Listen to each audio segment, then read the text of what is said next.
Hello! Welcome back to Zilog and Moto, the show where I have the goal of going through this giant collection of Master System, Genesis, Sega CD, and 32X games, and reviewing each and every one, which includes not just the game itself, but also the outer package and manual to really perform a deep dive into what it was like to get and play these games as they were originally intended, and not just as a bunch of ROMs on a flash card somewhere. If that sounds like something that would interest you, I'd heartily encourage you to subscribe, because while maybe the NBA doesn't interest you, I'm sure something else in this list will. Also, just to be clear, because this is a point of contention on the internet, I don't have a problem with people who use emulators or other non-original hardware. If you're enjoying yourself, awesome. I could care less if you're playing on an original Genesis or on RetroArch on a modern Xbox using developer mode. That's totally a personal preference for you. But for me, I want that original feel with the manuals, posters, warranty cards, and even abysmal cover art if the game happens to be an early American Master System release. Yeah, okay, maybe I don't enjoy that last bit so much, but even bad covers, crappy manuals, and horrific games are still pretty interesting, as we saw last week with Duke Nukem 3D for the Genesis. Spoiler alert, if you didn't think the Genesis could handle a port of Duke Nukem 3D, you were right. Okay, enough about all that. One thing about covering 4 different related consoles is that it involves a significant time span, with the Master System making its US debut in late 1986, and then the Genesis seeing its last official release in 1998 with Frogger. And yes, if you didn't realize that, that's the answer to a trivia question.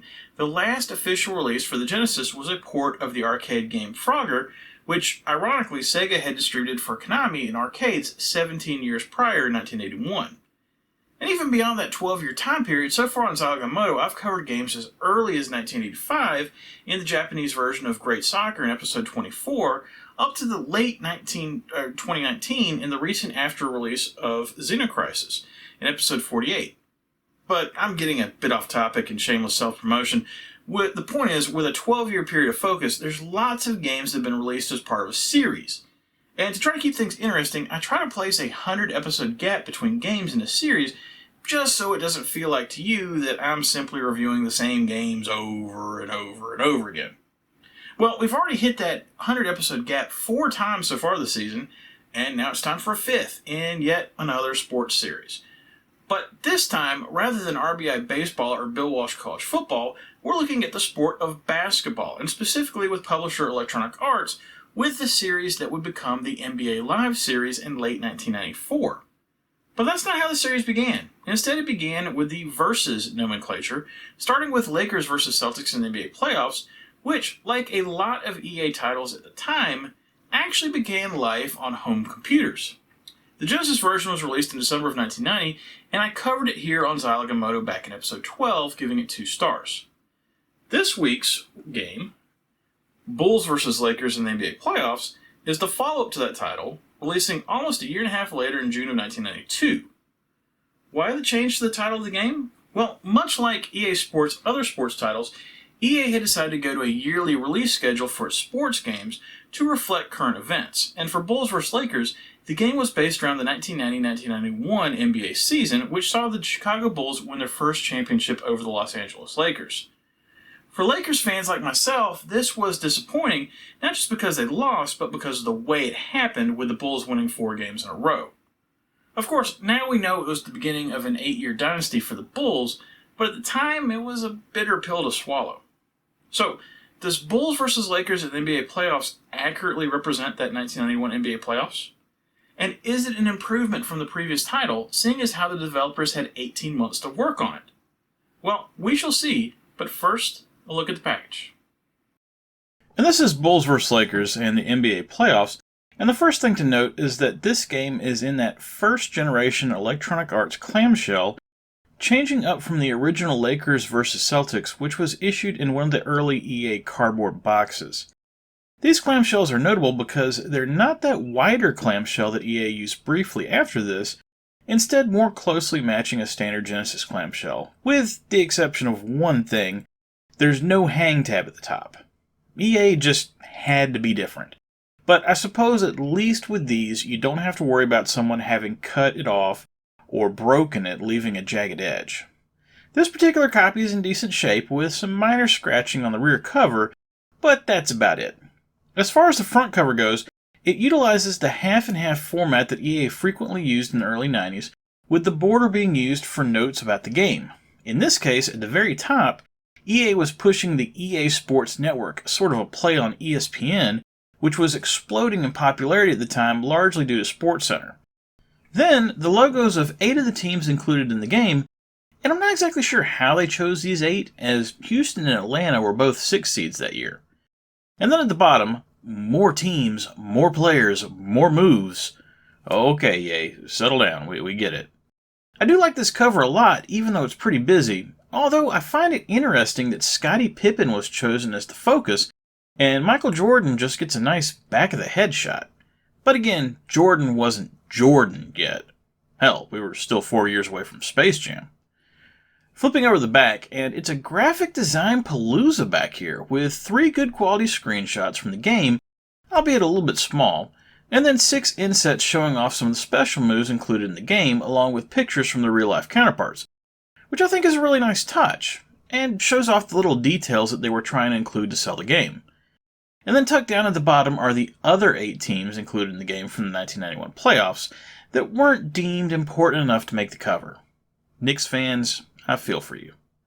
And finally, up at the top, I'd asked how this game might be improved from Lakers vs. Celtics, and supposedly there's over 30 new features.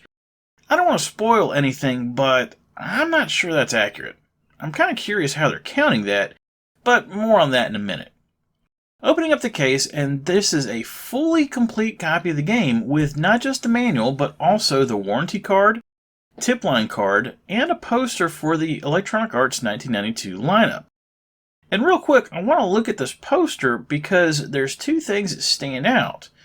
You see, these 2 games here, Leander and Black Crypt, because when I saw this, I was like, what the hell are those? Well, it turns out Leander, which was its name on the Amiga, was turned into The Legend of Galahad, and Black Crypt was just flat out cancelled, which is too bad because those screenshots look kind of cool. Moving on to the manual, and the manual is the usual EA format, and like other EA Sports titles, relatively thick with plenty of information about the game, and even a bonus appendix at the end with player information about everyone included in the game, and just some other various stats, like the 1991 playoff tree that the game is modeled after. The game is pretty simple, and there's not really a ton that needs explaining here, so the manual is definitely on the overkill side. I'm never going to complain about that though, especially since we don't have manuals anymore. One important point to mention, however, is the section about the player's special moves. This is definitely critical to know if you're playing with one of these players. These moves almost always go in, and plus, it's just fun to be able to show them off. Okay, that's the package. Let's get to the game and see just how accurate that over 30 new features line is. And without further ado, let's get to that comparison from the previous title. And keep in mind, Bulls vs. Lakers was released a full 18 months after the Genesis release of Lakers vs. Celtics, and technically even longer than that if you take into consideration when the original PC game was released, which is part of why it's named Lakers vs. Celtics, even though the Lakers and the Celtics hadn't clashed in the NBA Finals since 1987 at that point. The first and probably most important change between the 2 titles is the addition of teams to the game. In Lakers vs. Celtics, only 8 NBA teams were chosen to be in the game, along with 2 teams representing the East and West All-Stars. At the time, it was impressive that EA was able to not only get the NBA license so that actual teams and logos could be used, rather than just generic cities and colors, but then also include the real player names, making the game feel truly authentic. However, only 8 teams? In the 1990 season, there were 27 teams in the NBA, meaning Lakers vs. Celtics only represented about 30% of the league, not including the All-Star teams. While being able to play with real teams and players was awesome, to say that it felt like Lakers vs. Celtics was missing something was an understatement. For Bulls vs. Lakers, EA knew they needed to go bigger, especially with sister series like John Madden Football and NHL Hockey featuring every active team, even though technically they didn't have the actual league and player licenses yet. For Bulls versus Lakers, the step forward was to actually embrace the NBA playoffs portion of the title and up the ante to including all 16 teams that made the 1991 playoffs. There's still 11 teams that were left out, but you could definitely argue that having the real team names and players of the top 16 teams in the league was more impressive than full leagues with nameless teams and players in the other EA Sports titles. And at this point, full season play was a pipe dream for any of these games, so with only the playoff mode to focus on, this at least makes sense structurally, and is a lot better than the previous title effectively starting you off in the conference semifinals. Another change between games relates back to the NBA license again. In Lakers vs. Celtics, every game took place in just a generic arena with nothing special about the court. Sure, you had the benches represented by the various teams that were playing, but other than that, the games could have been taking place in Boise, Idaho for all anyone knew. In Bulls vs. Lakers, now every team has individually colored courts, complete with their logos, to add to the authentic feel of the game. Also, when playing a playoff game, the courts will also be emblazoned with the NBA playoffs and eventually NBA Finals logos, if you make it that far, which again ramps up the authenticity of the game and makes it feel even more like you're watching a game at home. Other smaller things have been tweaked as well, like the audience in the background having fans wearing the home team's colors, and the addition of the EASN branding to the announcer's table. And while all these might seem like small details, the result is that Bulls vs. Lakers ends up being one of the most modern-looking sports titles, if not the most modern, of 1992. The gameplay in Bulls vs. Lakers has had some tweaks made to it as well. For the most part, the game plays identically to its predecessor, so if you're familiar with Lakers vs. Celtics, you'll feel right at home and be able to pick up and play with no issues. However, there's two main features that have seen updates that probably should be pointed out. The first is the signature moves feature from the first game. In recent years, developers have really tried to make games seem like real life by incorporating star players' specific play styles into the game, such as how they dribble, shoot the ball, etc. But this all started with the signature moves from these games. While Bulls vs. Lakers didn't originate this feature, it did add to it, including signature move for one player from each team for a total of 16. Also, not all the moves are initiated in the same spot on the court, so you have to pay attention to whom you're playing with if you want to show off and really take it to your opponent. The other feature that was modified for gameplay purposes is the passing game. In Lakers vs. Celtics, passing was somewhat convoluted, and if you read the manual, pressing the B button would pass the ball to the player closest to you if they're facing you. What this means is that you don't really have control over who you want to pass the ball to, and you're somewhat at the mercy of the AI that's controlling your other players. This was a bit problematic, as there were plenty of times when a player would be open, but you couldn't get the ball to them directly, meaning that they might not be open anymore by the time the ball actually makes it around. Bulls vs. Lakers tries to address this, and I want to put the emphasis there on tries to, as while it's a great idea in theory, in practice it only works somewhat. Now, rather than just passing it to the nearest player that's looking at you, which still works, you can also hold the B button down, and what this does is allow you to press the D-pad while holding B, and move the highlight cursor around to choose who you want to pass to. That solves the problem, right? Well, not exactly, because the cursor still won't rotate to all players, and you're left with usually a choice between the two players that are closest to you, rather than everyone. Also, to even attempt this, you have to stop your player movement, meaning that you could potentially open yourself up to a steal from the defense. This addition is a step in the right direction for the game, but it definitely still needs some fine-tuning. There's a few other upgrades and changes from the previous game, but for the most part, they're purely cosmetic. The instant replay feature makes its debut, and while it's really only useful for rubbing a ridiculous three-pointer or some other odd play in a friend's face during a two-player match, it is nice to have, and something that would become standard for future games in the series. Also, the presentation of the game has been updated to try to give it a more broadcast feel, utilizing fake announcers Bing Gordon and Casey Darty instead of real-life announcer Ron Barr that was utilized in the NHL and Bill Walsh series. Well, actually, I suppose I should clarify. Apparently, Bing Gordon actually exists. But he wasn't a sports announcer, instead he's named after a longtime Electronic Arts employee. I assume KC is totally fictional, however, I can't find any reference to him anywhere. Regardless, this is definitely an improvement from the previous title, as not only do Bing and KC intro the games, they bring you the scores of the other games in the tournament as well. As far as the core game is concerned, not a whole lot has changed since Lakers vs. Celtics, and unless you were aware of these details I pointed out, you may not be able to tell the difference between the two games if just presented with a screenshot.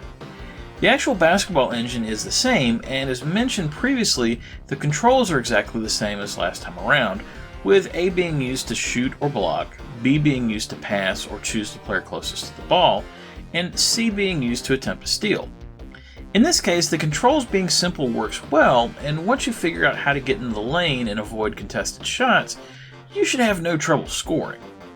You're again given the choice of 2, 5, 8, and 12 minute quarters, and 3 difficulty levels including preseason, season, and showtime modes, along with a choice between arcade and simulation modes. Arcade allows infinite fouls and tireless players, but otherwise unchanged gameplay. Also, it should be pointed out that Tournament Mode, aka the NBA Playoffs, requires the use of Showtime difficulty and Simulation Game Mode, but changing the quarter time is still allowed. Finally, the password system for continuing in the playoffs is still intact, with slightly longer passwords this time around due to the larger 16-team ladder. Since the game still uses the same core engine as Lakers vs. Celtics, the game looks more or less the same, with players lumbering up and down the court. I'd hesitate to say the graphics are bad specifically, but the game certainly doesn't move as smoothly as similar era EA football and hockey titles. Along with how sluggish things can be, there's definitely frequently times when multiple players are battling for the same space, and when this occurs, especially in the paint, it can be difficult to see who is where. This can make some possessions frustrating, and definitely requires a bit of patience. But once you get used to the quirks of trying to move the players around and not running people over in front of you, it's fine. The sound in the game is decent and pretty on par with usual EA Sports titles. The original Lakers vs. Celtics features a soundtrack from Rob Hubbard, with Bulls vs. Lakers being taken over by Michael Bartlow instead. And while Rob Hubbard is a legend, Michael Bartlow was a talented guy in his own right, working on 15 games for Electronic Arts between 1991 and 1994. The in-game music is pretty nice, but it's only played during the non-game sections. I don't mind this, as having a constantly running soundtrack during a sports title can be distracting, but it would have been nice to have an option for it at least. Instead, the games tend to be relatively quiet affairs, with the bouncing of the ball, shots at the basket, and the occasional cheer from the crowd directly after a shot being the primary soundtrack. The sound effects are solid, however, and especially when the ref calls specific fouls, the in-game speech is perfect, with the calls coming across clear as a bell. The only change I would make would be that during gameplay, when the shot clock is running down, a "shoot it" clip will play, representing, I'm assuming, your coach yelling at you to shoot to avoid a shot clock violation. I get why this was added to help the player from having to watch the clock and concentrate on just gameplay, but it gets pretty annoying very quickly. Playing Bulls vs. Lakers this week was a bit bittersweet, as the 1991 season that the game is based on was Magic Johnson's last full season with the Lakers, due to him retiring for a few years due to contracting HIV. Magic announcing before the season in 1992 is one of those things that I'll always remember where I was when it happened, because it was so incredibly unexpected. It brought the Showtime era of the Lakers to a crashing halt, marking that 1991 final showdown with the Bulls as the end of an era. However, even with as much nostalgia as I have for that time period, it doesn't necessarily make the game any better. Bulls vs. Lakers in the NBA playoffs is a better game all around than Lakers vs. Celtics in the NBA playoffs. There's no question about that. However, coming out 18 months later, you would expect that, and I'm not sure it's 18 months of development time better. After a bit of a debate, I'm giving Bulls vs. Lakers in the NBA playoffs 3 stars, due to it being the best NBA game on the market in the summer of 1992. But if it had any serious competition, that 3rd star would be in serious jeopardy. Alright, that was Bulls vs. Lakers in the NBA playoffs, and I'm just glad I don't have to say that title anymore. While yes, Bulls vs. Blazers in the NBA playoffs is still out there, that is a problem for another time. And while I did have to think really hard about whether to give this game 2 stars or 3 stars, I do want to emphasize that I had fun playing this game, even in just limited amounts this week. And when it comes down to it, that's what this is all about. So if you're a fan of this era of the NBA, or just a basketball fan in general, this game is probably worth checking out, and due to it being a Genesis Sports title, you can probably still get it cheap. Next week on Zilog and Moto, it's Master System time. Oh yeah. But unlike most of this season, it is not an action title. No, instead, this is a game that can be enjoyed by young and old alike, even if your controller skills aren't the greatest. Well, at least I think it can be enjoyed. While I've played many other versions and variations of this game, I've yet to play the Master System version. So, I suppose, for all I know, maybe it's not good? Nah, I'm sure it'll be fine. But feel free to make fun of me next week if I'm wrong. Please remember to subscribe if you like this video, and remember, whatever you like to play, have fun, and be excellent to each other. Later.